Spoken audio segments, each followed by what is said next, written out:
Hey guys, welcome to this week's episode of Chewing the Fat with myself and Dean Kilby. Welcome to tonight's conversation, Dean. Hey, buddy. I had a photo shoot today, which was pretty cool. Just for some promo stuff for the music solo stuff and band stuff I do. Did you get your kid off again? I got to take it off a couple of times for like costume because I did like an upmarket version and a pub version. So I had to stand there in the no. And flex. Did you wear a Bonds singlet and flex your muscles again? I wore a Bonds black shirt for one of them, yeah. But that was my point. The Bonds black shirt I found in my cupboard, and I haven't worn that since I used to go night clubbing, I don't think. And that would have been in the late 90s, mid 90s. And it was just a black Bonds shirt. And I didn't even try it on. I went, I'm just going to wing it. Got changed, put it on. I went, crap, fits. That's awesome. I've just doubled my wardrobe.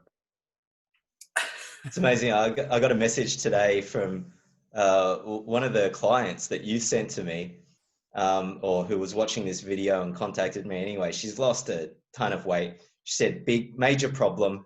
None of my pants fit me. They all fall off me. I said, where you live is warm enough. Just wear bikini bottoms. Yeah, I've seen a few. I had a few messages this week from a couple of people saying how much they'd lost. One guy's 17 kilos or something in 7 weeks, and he's just wrapped. He just, feels 10 times better. He's alive again. He gets to work with more confidence, and he's just loving life at the moment. It's been really good. Yeah. I've got actually an international client in the Philippines. And so I've been, put her on protocol, and she lost 15 kilograms. But what she was sharing with me yesterday, we had a call, and she was saying that she's not afraid to be in photos anymore. Like, she's finding herself taking selfies and like not hiding behind people in photographs. And, so it's interesting how people's just behavior and the way in which they participate in life and throw themselves out at life just alters. Even just the experience of being in those situations where I'm sure, if you asked me if I'd have, we're taking family photos, or, I was out taking the photos today. And if you said to me, are you going to be standing there conscious about, what you look like, or if you're a bit heavy, or if you're fat or whatever, I'd go, no, I don't care. But it is astounding once that's removed to realize how much you do actually constantly go over that all the time. Doesn't matter where you are. There's a conversation going on about suck your gut in a bit. I'm going to look fat in this? What shirt can I wear? Is this too tight? Is this that? Is this the... It's just constantly going on. And if anyone asks, it's always, no, I don't care. I've heard that many people on a cruise I was on last year, and there was a mother and daughter on there, and they were both really big. And they had like the bright pink fluoro hair, and the short spiky sort of hair. And a lady come over at one of the trivia things and commented and said, "Oh, I love your hair." And she's like, "Oh yeah, I just don't care what people think about me anymore. I'm just at that age and whatever." And I remember even then just thinking, "Yeah, you do." It's like that line in Liar Liar when he says, anything to take the attention off your face. Yeah. Yeah. That's terrible. It is terrible. That's terrible. And, I'm not having a go at people like that, but more pointing to the fact that it doesn't matter what I say to people about how I was before, or what I would have said at the time. I know in my head, there's that conversation going on all the time, preoccupying and taking you out of what's actually happening right in front of you, because I'm too concerned about if I look big, or if the shirt's too tight, or is someone going to comment on how much weight I've put on, or there's just always this crap going on about it. Yeah. I had someone I coached he's an actor, and it was interesting when he lost, I think it was the first 10 kilograms. I said, what's been the biggest difference for you? And for him, like auditioning and just the freedom to be in that moment and not have to worry about sucking his gut in. And he said to me, Dean, I've been sucking my gut in for the past decade. It's like, finally I can relax. And it's like, and I started being a little bit more aware and actually asking the question of other people, like, is there some freedom just to kind of let that go and just relax now? And they're like, oh my God, you have no idea. Yeah. So it's interesting. And we all have this like, this inaccurate view of how we look. And sometimes it's really confronting when you see yourself in a photo and you're like, is that me? But, I mean, I had it. I grew up in Bendigo in country Victoria. It was so, Anglo dominated. No one else looked like this. It was hilarious. So I go, when you're a little kid in primary school, everyone's just a kid, and then you go to high school and then the differences really get exposed, particularly in group structures. And so I was there with, outside the tech wing, standing with 4 of my mates, and a year 10 kid comes up and slaps everyone on the head like he's playing the drums and goes, and I'm on the end and he goes, ching. It's funny now, but I got to tell you, in that moment, it was devastating. Yeah. I was like, oh my God, I'm different to everyone else. Yeah. And I had to kind of figure out somehow, how do I be to fit in and get people to like me and all that sort of stuff. And even sometimes, not so much now, because I'm, I see myself on images, videos like this all the time. And even when I was training to lead transformational programs, I used to record those sessions 3 hours long and then force myself to watch the whole 3 hours every week, which was excruciating if you've ever seen yourself on camera and you're like, what am I doing with my hands? And oh my God, is that how I stand? Look at my posture. And I don't even finish my sentences. And, it's excruciating, but you get used to it. But there was a period of time when I would see myself in photos and it's almost like I forget that I'm half Filipino. And then I'd see myself in a photo and go, even though I see myself in the mirror all the time, you're not present to and it'd be like, wow, that's right, I'm Asian. It's like waking up to the fact you're Asian every time you see a photo. Well, let's get on to what we. I think we finished with it last talk, and it's a good segue from being a kid. Is the whole sibling thing, and whether it makes a difference or whether it seems to make a difference as to whether you're the oldest or the middle kid or the younger kid, as to how likely you are to be overweight, or how that shapes or doesn't shape your eating habits. Because over the last 7 or 8 weeks, I've been sort of thinking about that a little bit, because when I was younger, I'm the oldest of 2 brothers between me and my brother. And when we were younger, I used to have the experience of having to finish everything before that little bugger got it. And it developed into, once I'd had something that I liked, it was just, now and I'm just going to inhale as much of that as I can. And I was always a fit, skinny kid. It's not like I was an overweight kid, but just the actual eating habits was just get that in. It was like feeding 2 dogs on the floor. Just eat as much as you can before the other dog eats it. Yeah.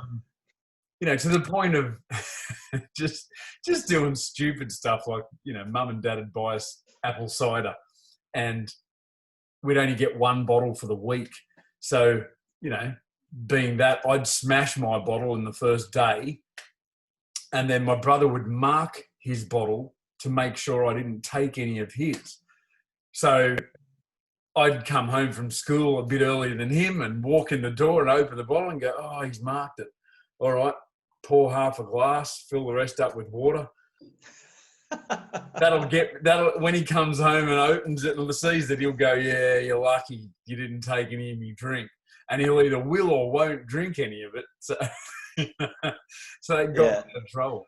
And I was just noticing that as to how my eating patterns are now.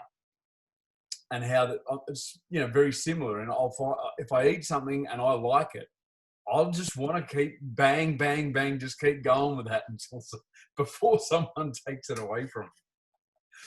Any ideas around that? Have you heard that sort of thing before? Gosh, no, I don't know if there's much. There must be some data around that, some scientific kind of theories, or even if there's empirical data, I don't know. I'd have to search the psychological literature. But it's an interesting phenomenon because so much of your current eating habits up until this point from decisions that were made from a very young age, because your actions and behaviors are always perfectly correlated to the way in which you see the world. Right? So that family structure, depending on how many siblings and where you are and what gender your siblings, etc. And that environment is going to have some pull on the way in which you view life, yourself.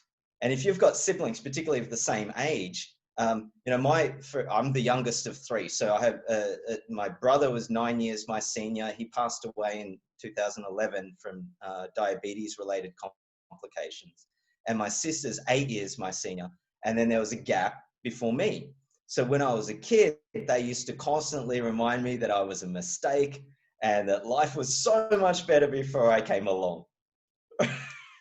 But I was clever, right? I used to put the intellectual effort in, even at a young age, and be thinking, hang on a minute. First they had my brother, and then shortly after my sister. Clearly they weren't happy with those two. And they thought about it long and hard, planned it for 8 years and got it right the third time. So there was this kind of, I got all the hand-me-downs. I was just sharing with my daughter the other day that my first bike was this sparkly orange bike. It was a hand-me-down from my sister, right? And I'll never forget, I had this love-hate relationship with that bike. Like, I loved that I had a bike and that I got to ride it, but it wasn't the bike that I wanted, Yeah. So those fundamental early stages of your life where you make these decisions about, who you are, what life is. And if you've got a sibling that's maybe not so far removed from you in age, what you learn when it comes to playing with toys or food is, if you share something, if you have to share your food, your treat, your chocolate, whatever it might be, that means bloody well less for you. Yeah. So no one wants to share anything these days. Everyone's a stingy bastard and no one's generous. And because it's like wired, if you share, that's less for you. And that alters people's behavior. It's like the scoffing. That can happen also later in life. I remember when I was at university, so I studied in Geelong. I went to Deakin University, and that whole poor student kind of phenomenon. And you don't know when's the next time you're going to have a decent feed. So you just load up, man. But then you're starving for you don't eat properly for a few days. Yeah. Kind of balances out. But I don't know. Everything's different when you're younger. You could drink 4 nights in a row, be completely blottoed and still be fine somehow.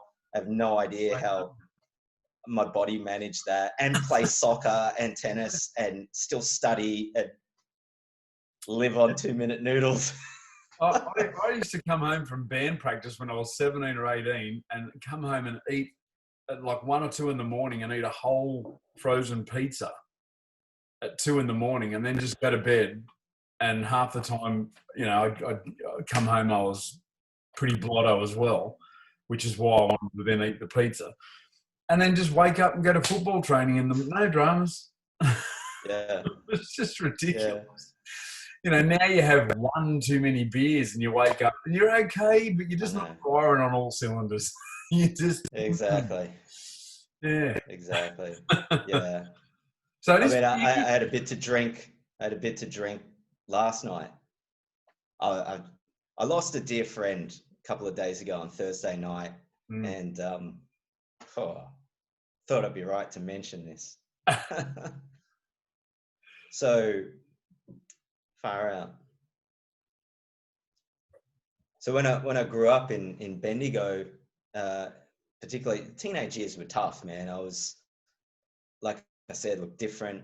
Never had the experience of fitting in, and couldn't wait to get away. And I didn't go too far. I went down to Geelong, which was just a bigger Bendigo on me, right? But it was great. I was there for 4 years, and then my dad passed away. My dad died in 1999.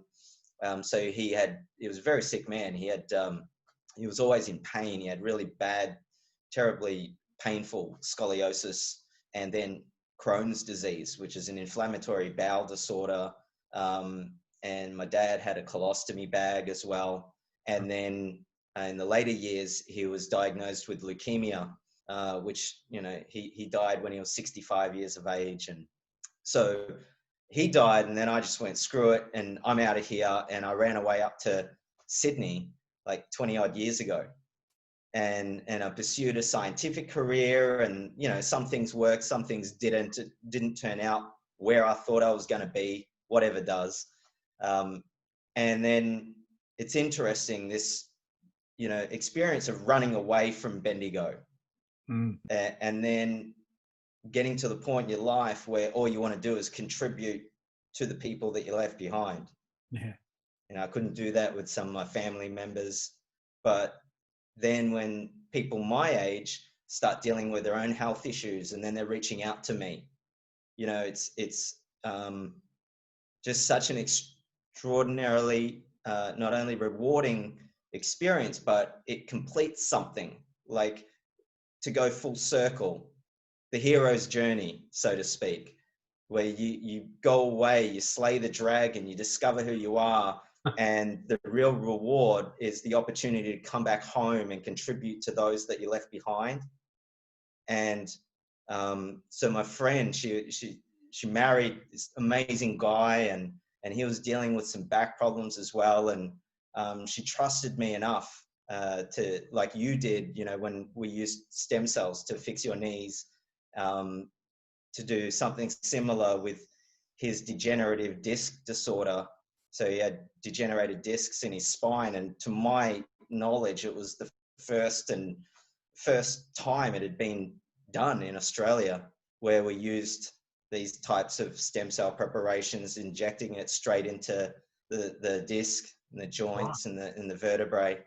And 7 months later, it just made an enormous difference to his quality of life and his ability to work. And, he's a builder, so to be on the tools and then to come off the tools and wake up the next day and still be able to go back to work, where previously he'd be off the tools for a week because he'd be in so much pain. And more importantly, his wife telling me that he's just no longer so irritable and difficult to deal with because he wasn't in pain anymore. It was just amazing. And unfortunately, she was diagnosed 5 years ago with bowel cancer. Yeah. So she lost that battle on Thursday night. Yeah. Man, she put up a battle. Stubborn woman, but just extraordinary. And it's amazing, when you're 43, you start confronting losing people your own age. I've lost two friends I went to school with some years ago. You know, looking back, they were the bigger boys. You know, they carried some weight when we were younger and got picked on and teased for that. And unfortunately, you know, it has such a huge impact on one's health in their 30s. And then I look back at the school photos. They don't, compared to the size of kids these days, they don't seem so big. Yeah, right. And it scares me. You know, it's estimated that this younger generation, where 1 in 4 kids are overweight, will be the first generation in the history of humanity not to live as long as the generation before. Wow. With all our technology and all our advances and breakthroughs, you know, that's what's going to get us. Yeah. Is deep fried potato and everything like that. Yeah. Wow. So, you know, we make these decisions to that determine our career path and the kinds of people that we end up with and our view of the world, but it also influences our eating habits. Whether you're stuck in this world of scarcity and you've got to, or there's so much uncertainty and upset and no control. Like you may have been the youngest. I don't know. I'm just making this stuff up right now. But if you're the youngest and you experience not having a say, like you're just the shit kicker that's got to sit in the corner and you don't get any say in anything, you know, and then you're older and it's like, at least with your food, that's the one thing that you do have a say over. You get to control that. Yeah. And you get to have what you want, not like, you know, we can't now because we can't afford it. And then you grow up and you got some cash and now you can just eat whatever you want. So part of the journey when I work with clients, every kilogram that you lose comes with a story. Yeah. And you get to shed those stories. You get to shed not only the excess adipose tissue, the stored fat, but the baggage that you've been carrying around that's been protecting you from the threat that life is your whole life. And it's just amazing to watch people come alive and to have their true self-expression when all of that stuff gets taken out of the way and then they're just free to be them, not having to compensate for some view that they have of themselves or what they think other people are judging them for, and they have to kind of be over the top compensating in terms of their bravado and, you know, look at me, how good am I? And it's all hiding the insecurities that is, you know, pretty obvious to everyone else. Yeah. You know, you can't dress that down. Yeah, exactly right. And that's a big part of, you know, what we're doing here as well, is a lot of the people that message either me or both of us or you and just wanting to know, just tell me what I've got to do to lose the weight. And it's like, there's just so much more to what I'm doing, and the other people that are working with you as well. There's so much more to what we're doing than just losing kilos. Like even what I just said at the start about how I'm looking at how, you know, what's driven me to eat like I do, not besides how much and what I'm eating, just why I eat how I do. Last week, how I spoke about being at the party and standing there without that go-to to occupy myself, instead of just standing there and being with people, even when there's nothing to say, and being okay with that. There's just, you know, all that stuff is outside of stop shoving your face full of pizza. Like you say, if you're not dealing with that side of it as well, as soon as you finish the diet, all the stuff that was still there before is still there and still going to be there when you finish. Oh, yeah, I just keep putting the weight on. Yeah. Cool. Yeah. It takes a, look, if you want a result that you've never had before, you need to be someone you've never been willing to be. And it's uncomfortable because all the brain wants is to survive the next moment. So your brain is a prediction machine, and that prediction machine just wants to survive the next moment. Doesn't care about next week or next month or in 10 years' time. That psychological phenomenon of time, past, present, future, it's a fantasy. There is no past and there is no future. There's just this. So how the brain survives the next moment and any potential threat that might arise is by extrapolating from past experiences. So there's past derived neuronal brain patterns that are predicting the future. And that's kind of a bit absurd because the future hasn't yet happened. It's as yet unwritten. It's a completely open chapter there to be created. It's totally blank, but we keep putting the past into that future, giving us who we're being right now. So when people are overwhelmed and there's a threat in life, there's something that they don't know how to deal with, they feel powerless, where do you get some level of control and certainty is, eat. At least I can have that. I know what I want. I know what I like, and I'm going to get it. And at least you can do that. And it changes your state in that moment temporarily, but then you feel guilty later, right? The distraction as well. I'm doing that. I'm not concentrating on that. Yeah, you don't have to deal with what's in front of you. So this is a really confronting phenomenon for a lot of people. It's like if you got that foundational aspect of your health and well-being kind of handled, what then might your life be about? And that's a scary question for a lot of people. It's like, or what would you have to deal with? Even in terms of who you're being and in your relationships, and you'd have to get on with life and you'd have to get up to probably what you really want anyway. And then, and again, this is very general kind of talk. This doesn't apply to everyone, but if you can listen in a way where you find yourself in this conversation, something relative to you and specific to you might begin to open up. You can't just listen and go, oh, this doesn't apply to me.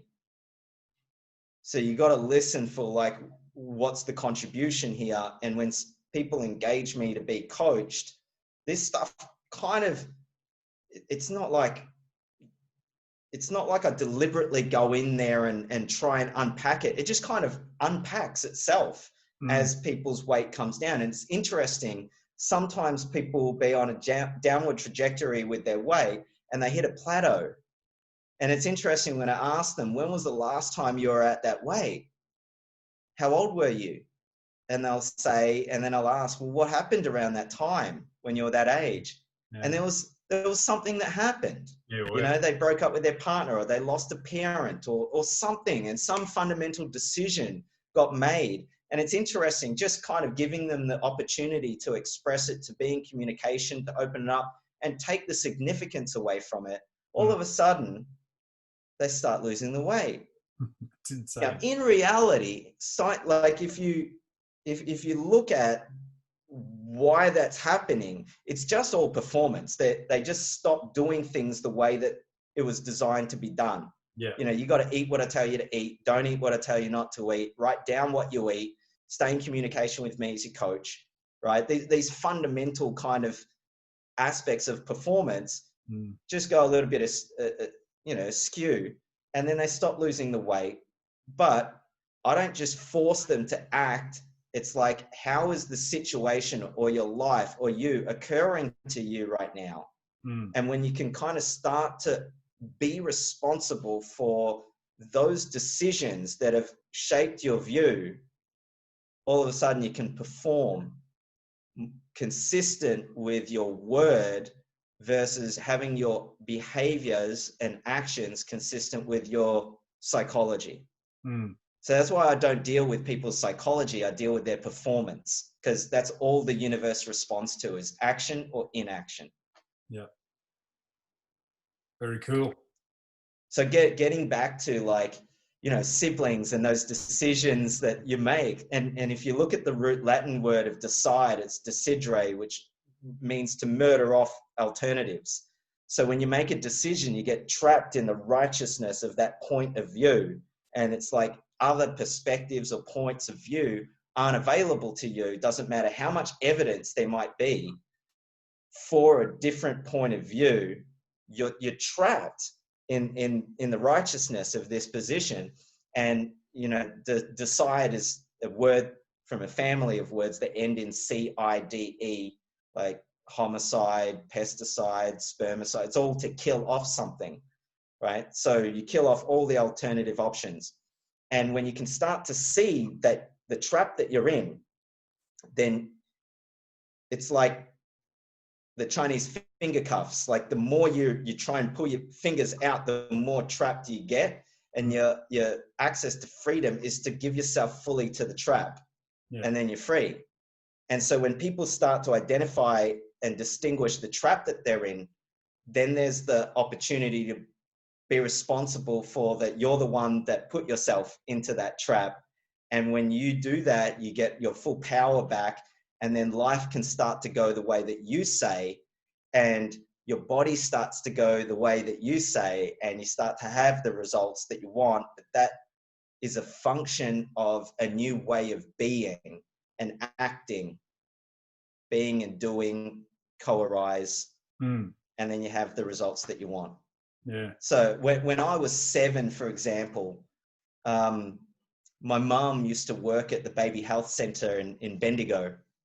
And I was there with her one day, and I was helping her out. And she gave me some money to walk across the street to the ice cream shop and get an ice cream.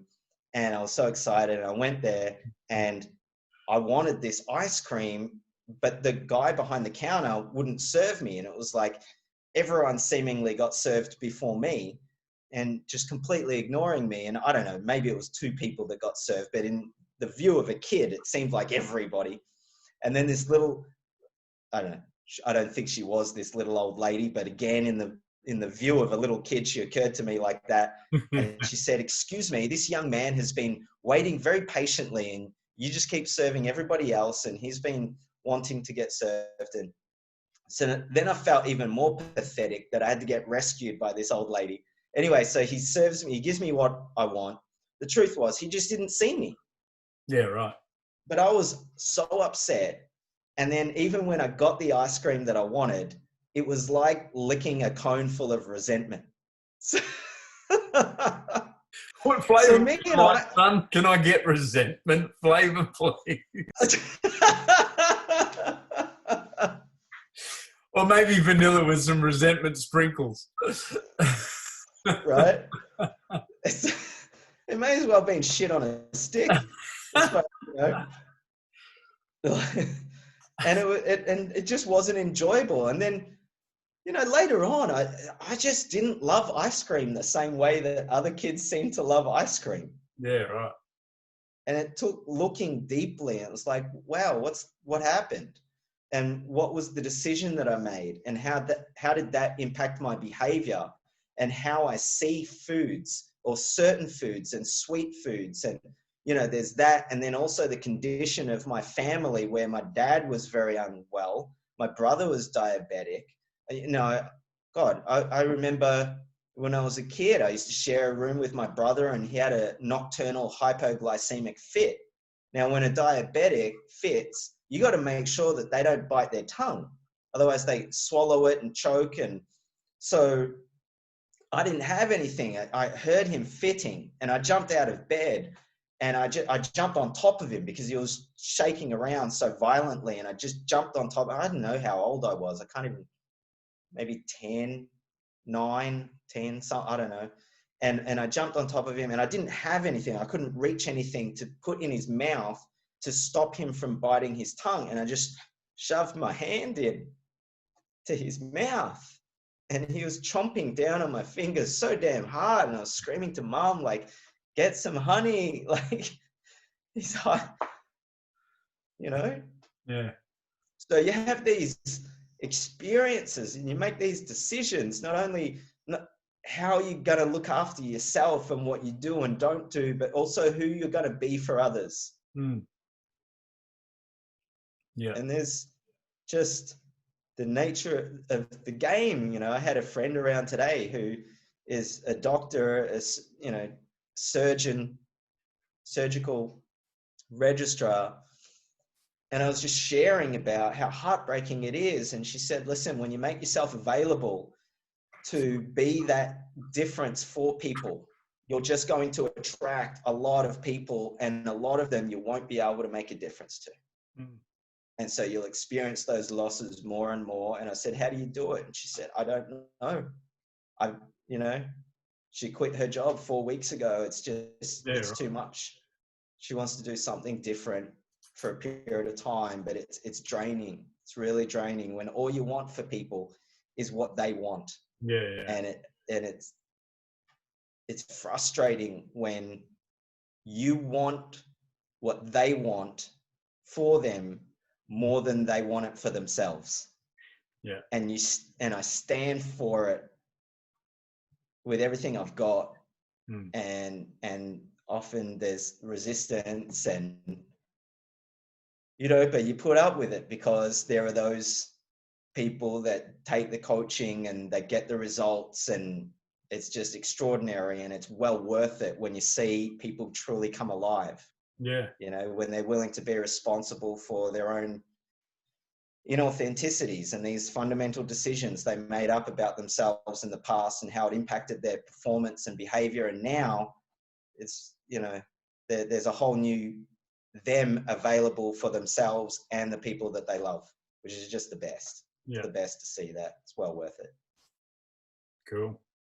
All right. So let's get into another nice segue after some of the heaviness of that will be yeah, sorry. I was just using it as the segue into this.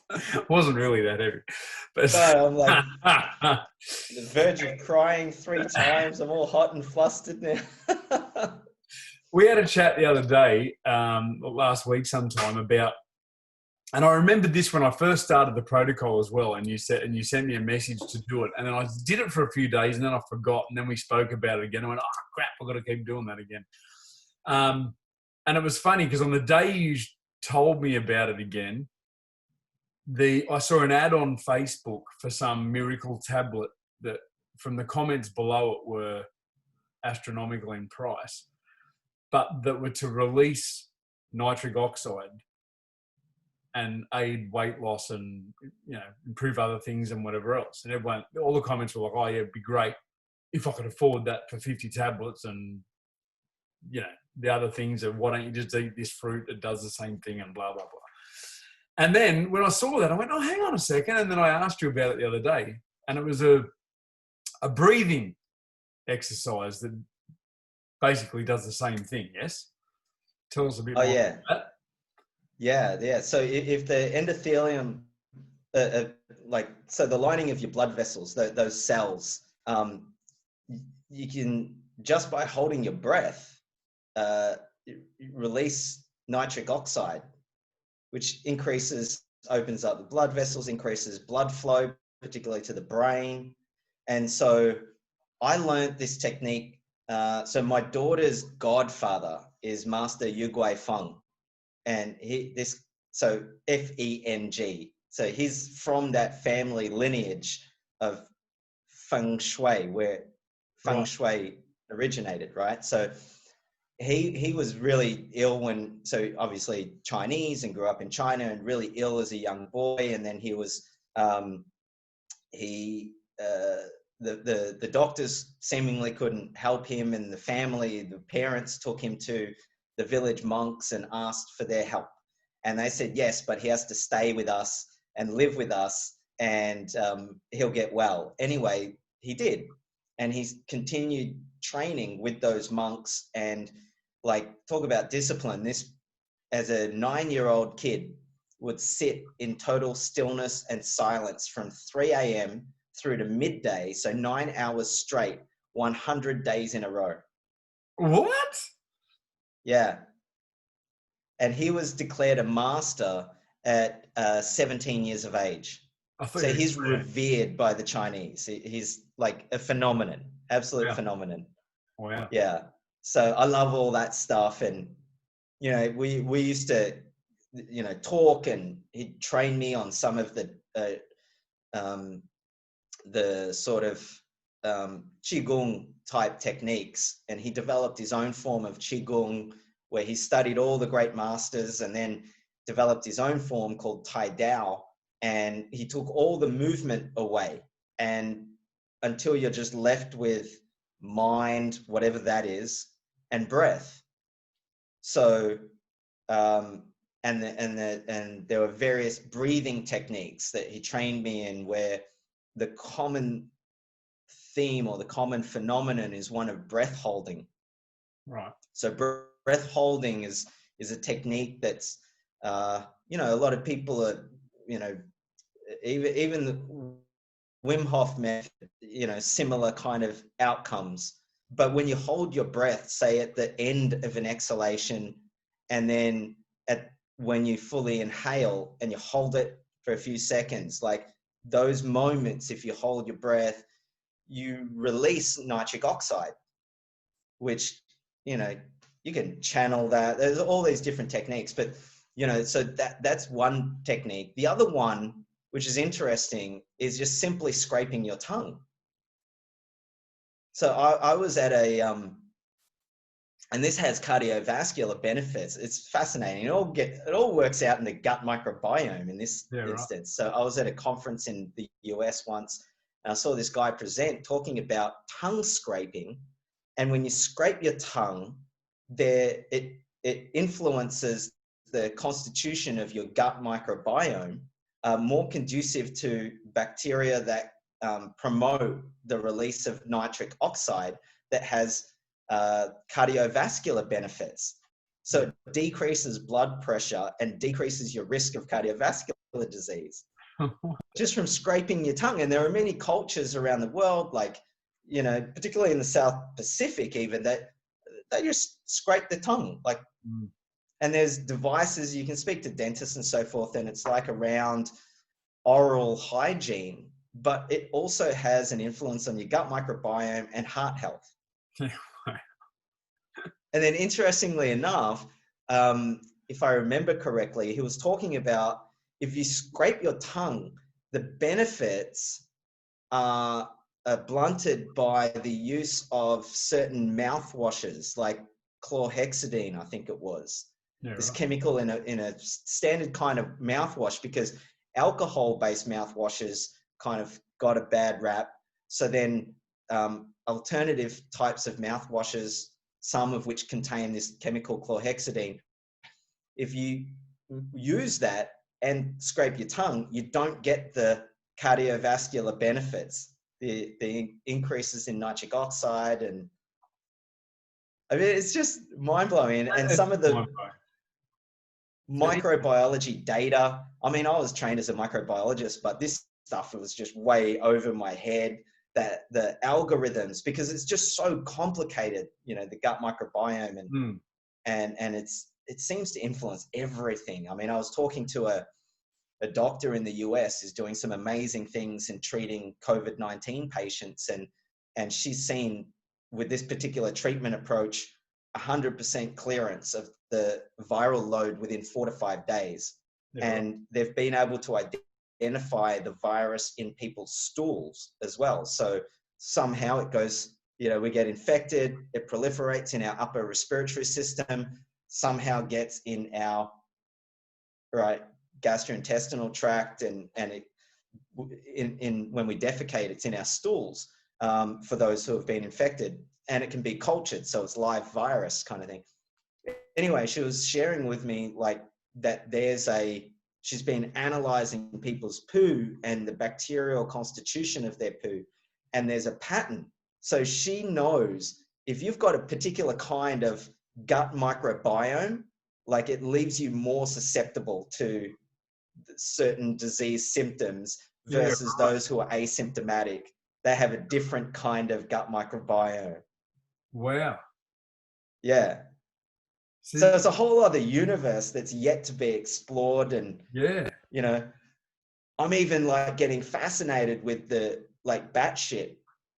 Like if you could analyze the shit from bats, like what these bats don't get sick from all these viruses. It's like, what the heck is in their gut Yeah. that helps, that works with their the different kind of metabolic rate Yeah. that evolved in bats, that came about when they evolved flight as well. I think we could extrapolate some lessons that we learn from studying bat shit that could be applied to humans, and see how we could alter our own gut microbiome to have us be better protected Mm. and prepared for various pathogenic onslaught. I think there's some Who knows? massive stuff coming through from all this gut health. I think Yeah. like it's just scraping the surface at the moment, isn't it? Yeah. And even developing countries like Bangladesh, you know, there was a hospital, they tested a bunch of their staff, like 300, all of it, like, well, maybe not all of them, but I think it was something like 300 of the staff were COVID-19 positive. None of them were symptomatic. In a hospital. So you kind of wonder, which is both fascinating and scary at the same time, because if they're asymptomatic, can they transmit it? Have they been transmitting it in the hospital environment? We don't know. You know, in these kinds of, sometimes in these developing nations, because they're exposed to so many pathogens all the time, their baseline immune system is kind of a little bit more primed. Mm.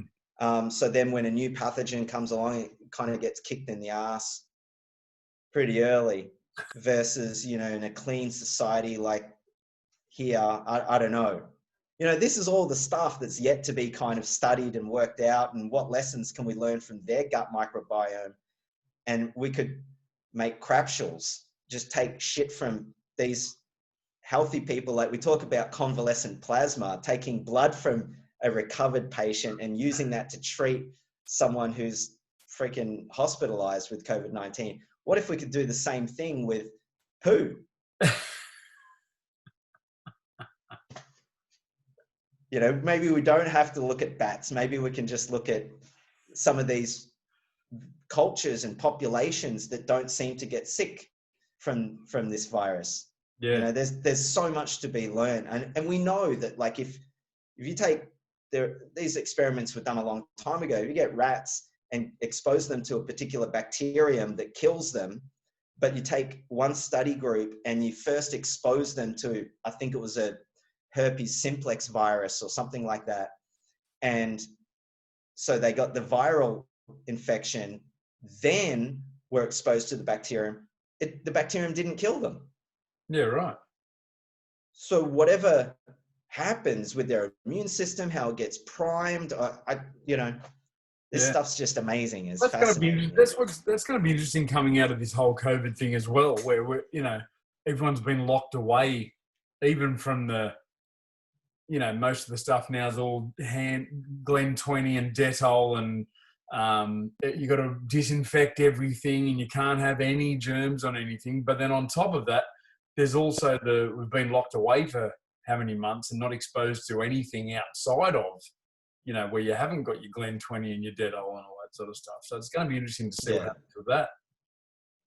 And then even just hypersensitivities to anything, you know, these heightened allergic responses. You know, we're already, I don't know, so many triggers here in Australia. People come to Australia and they just get asthma for some reason. Like, what the heck? I notice it because I get asthma. I mean, that's been a lot better since I've lost the weight as well, I might add. Oh, really? Oh, yeah, for sure. Yeah, good. I mean, there's twofold. I'll just speak to that because when you put on this metabolic reprogramming, your inflammation comes down. So asthma in the lungs is primarily driven by the inflammation. Right. So the exacerbations that asthmatics experience, that's like just the tip of the iceberg. You know, underneath the water, the surface of the water, that's all the inflammation. So your systemic inflammation is reduced. So then what about why have I, because I've mostly grown out of it since I was a kid. When I was a kid, I used to get it a fair bit. and you know, I'd have to take a Ventolin before I went to football training. Otherwise, I'd be, you know, I couldn't breathe. And if I forgot to, I'd be halfway on the starting lap of the oval and go, oh crap, now I'm getting asthma and go and breathe. Now I more or less take it, if I train or something, do something exertive, I'll take it as a preventative thing. But yeah, the question was like, why would I have had the asthma worse when I was younger and fitter and leaner, because I was a pretty skinny kid when up until 22, 23, than I have now. Yeah, I don't know. I think there's a tolerance that happens, or Yeah, in mate. terms of immune tolerance. I don't know. It's you know, I used to work in that area, you know, respiratory medicine. Who knows? I think if we figured that out, it'd be a big problem for companies like GlaxoSmithKline or AstraZeneca, who make these asthma medications like, you know, Symbicort and Pulmicort and Seretide, all that sort of stuff. But they're symptomatic. Those drugs allow you to control the symptoms. So the steroid obviously reduces the inflammation in the lungs, and then there's either the short-acting or long-acting bronchodilator that opens up the airways and allows you to breathe again. But you know, we know that long-term use of steroids is detrimental to your own endogenous stem cells, which are needed to heal and regenerate tissue. Yeah, right. So, you know, it's kind of like a catch-22. It's like if you keep injecting steroids into your joints, that's just going to progress you faster towards the requirement for total joint replacement surgery. Yeah, right. That's why they're less effective the more often you have them. We shouldn't put steroids in joints at all. It's like, you know, there's other options these days, like biologicals, like cortisone, from hyaluronic acid to platelet-rich plasma to stem cells, and even just fat graft, or even microfractures. I mean, there's so many different options. I think, you know, the steroids, there's a lot of interventional or surgeons or specialists that are just blanket, no, don't use steroid injections at all anymore. Yeah, right. Now, having said that, if you're in pain and you got like some big inflammatory response going on in your spine, you know, just for your quality of life, one shot, you know, it makes a world of difference. So that's the art and practice of medicine. So you got to find the right doctor to work with you up front. But in terms of asthma, and that's an inflammatory disorder, but it's also an immune disorder. So you get these triggers, and in the environment or even in your physical activity, that can trigger an exacerbation. There's some involvement, obviously, of your immune system. So again, when you go through a metabolic reprogramming, there's immune regeneration that happens as well. And I see this in autoimmune condition patients where their psoriasis clears up, and, you know, their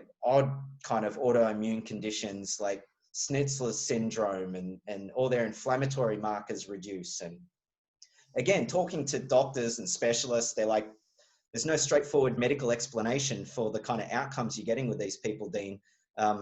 It's suspected that there are fundamental changes at the level of the gut microbiome that are contributing to that. Yeah. So maybe on the next one, we can talk a little bit more about, let's get into some shit talk and talk about, you just can't wait, bacteria in your gut. Shit. Yeah, that's all I do is talk shit. Shit talker. Yeah. All right, let's leave it there, because I've got no idea how long we've been going for so far, but it's been a great talk. Tune in next week for another episode of Chewing the Fat, and follow us on Facebook on simpler.health and on Instagram, and we'll talk to you next week. Thanks, Dean. Cheers, guys.